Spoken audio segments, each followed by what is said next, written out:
David Beckham's controversial moments. He's one of the most recognizable faces on the planet, a football icon, a fashion icon, a family man. David Beckham seems to have it all, but even with a career as storied as his, it hasn't been all sunshine and trophies. There have been bumps along the way, moments that sparked debate, divided opinions, and even threatened the legacy he'd worked so hard to build. Today, we're taking a deep dive into some of the most controversial moments in David Beckham's life, exploring the incidents that put him in the headlines for all the wrong reasons. From on-field outbursts to off-field scandals, we'll examine the events that tested his resilience, challenged his character, and forced him to confront the harsh realities of life in the public eye. So, join me as we delve into the controversies that have punctuated the career of one of football's most celebrated figures.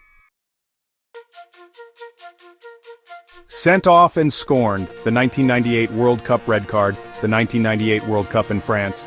It was supposed to be our year, England's year. The hopes of a nation rested on our shoulders, and there I was, a young lad determined to do my country proud.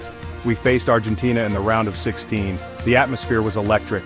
Then it happened. A mistimed tackle from Diego Simeone, a moment of frustration, and I reacted. The red card. I could hardly believe it. My World Cup dream was over, and I was public enemy number one.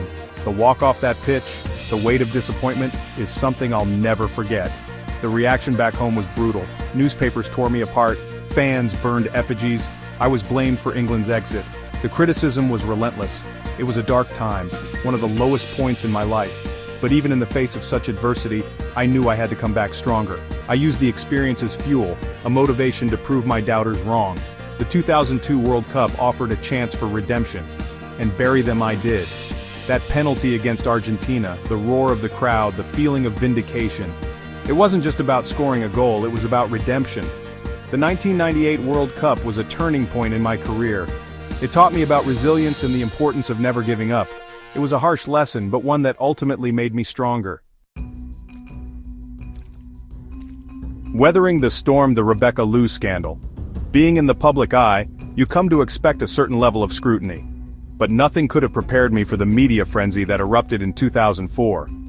It was a time when my personal life became public property, my marriage thrust into the spotlight for all the wrong reasons.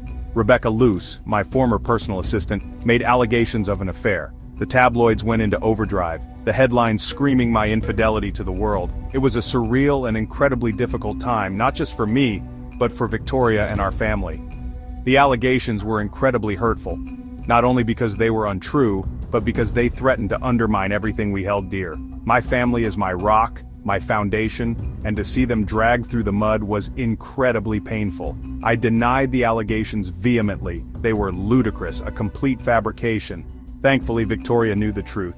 Her unwavering support during that time was my saving grace.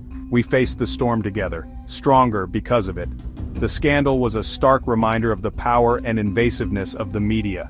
It was a lesson in how quickly rumors can spiral out of control, how easily reputations can be tarnished. But it also taught me the importance of loyalty, of family, and of standing firm in the face of adversity. We weathered the storm, emerging stronger as a couple. The experience brought us closer together, reinforced the bond we share. It was a difficult chapter, but one that ultimately made our love even stronger. It's easy to judge, to believe the headlines, but the truth is often far more complex. The Rebecca Loux scandal was a painful reminder of that, a lesson learned the hard way. Chapter 3.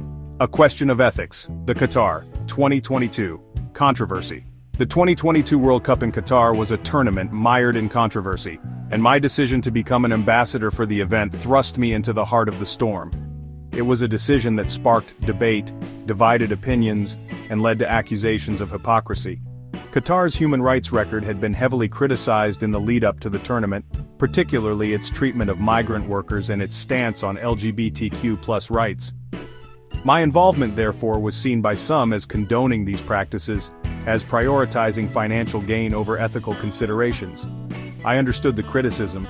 I've always been a vocal supporter of LGBTQ+ rights, and the allegations of human rights abuses in Qatar were deeply concerning.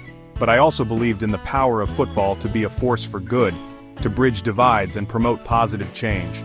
My role as ambassador, I felt, was an opportunity to engage with Qatari officials, to raise awareness of these important issues, and to encourage progress. I believed that by working from within, I could have a more significant impact than by simply boycotting the event. However, I underestimated the level of anger and disappointment my decision would cause. Many felt I had betrayed my principles, that I had chosen money over morals. It was a difficult pill to swallow, knowing that I had let down many who had previously supported me. The Qatar 2022 controversy was a complex issue with no easy answers. It was a situation where my head and my heart were telling me different things.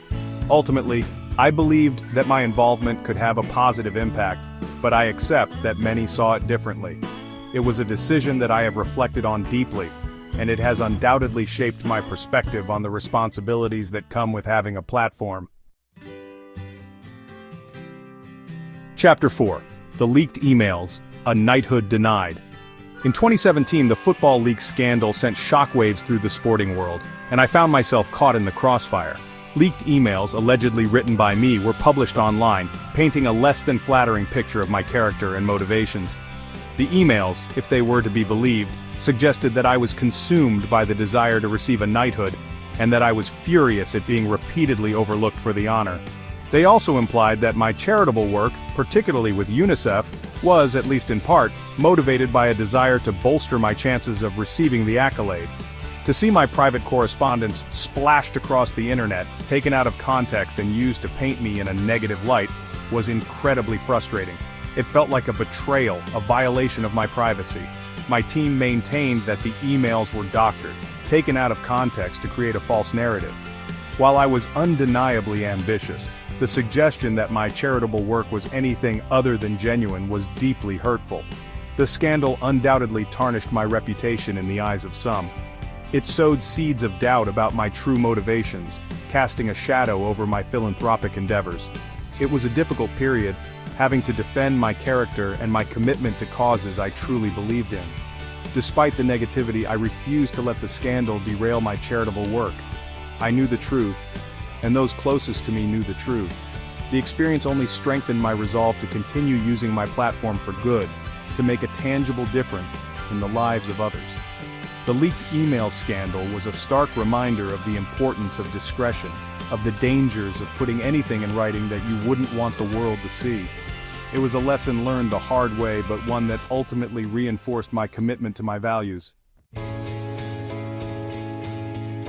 Chapter 5. A Driving Misstep, More Than a Parking Ticket. We all make mistakes, but when you're in the public eye, those mistakes tend to be magnified, scrutinized, and splashed across the front pages.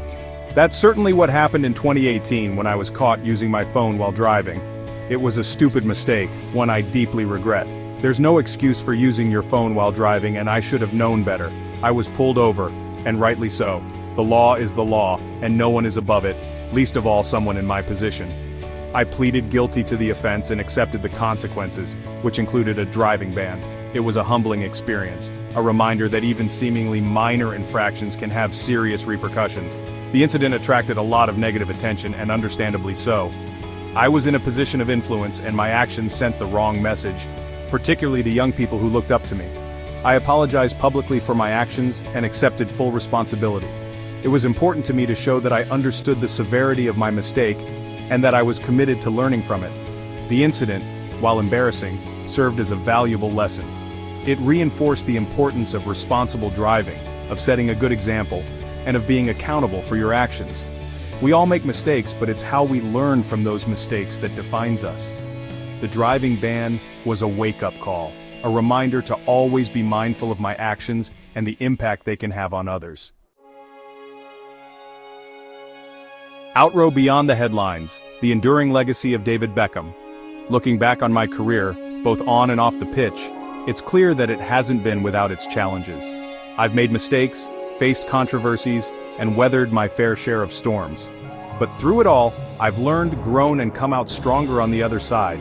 The controversies, while undeniably difficult at the time, have ultimately shaped me into the person I am today. They've taught me the importance of resilience, humility, and staying true to my values. They've also highlighted the unwavering support of my family, friends, and fans who have stood by me through thick and thin. While the headlines may focus on the controversies, I hope that my legacy will be defined by the positive impact I've strived to make, both through my sporting achievements and my charitable endeavors. I'm proud of the work I've done with UNICEF, with my own foundation, and with countless other organizations dedicated to making the world a better place. Despite these controversies, Beckham has managed to maintain a largely positive public image. His successful football career, brand endorsements, philanthropy, and family life have helped him remain a beloved figure. Many of the scandals, particularly the 1998 red card and the alleged affairs, were temporary setbacks rather than career-damaging events.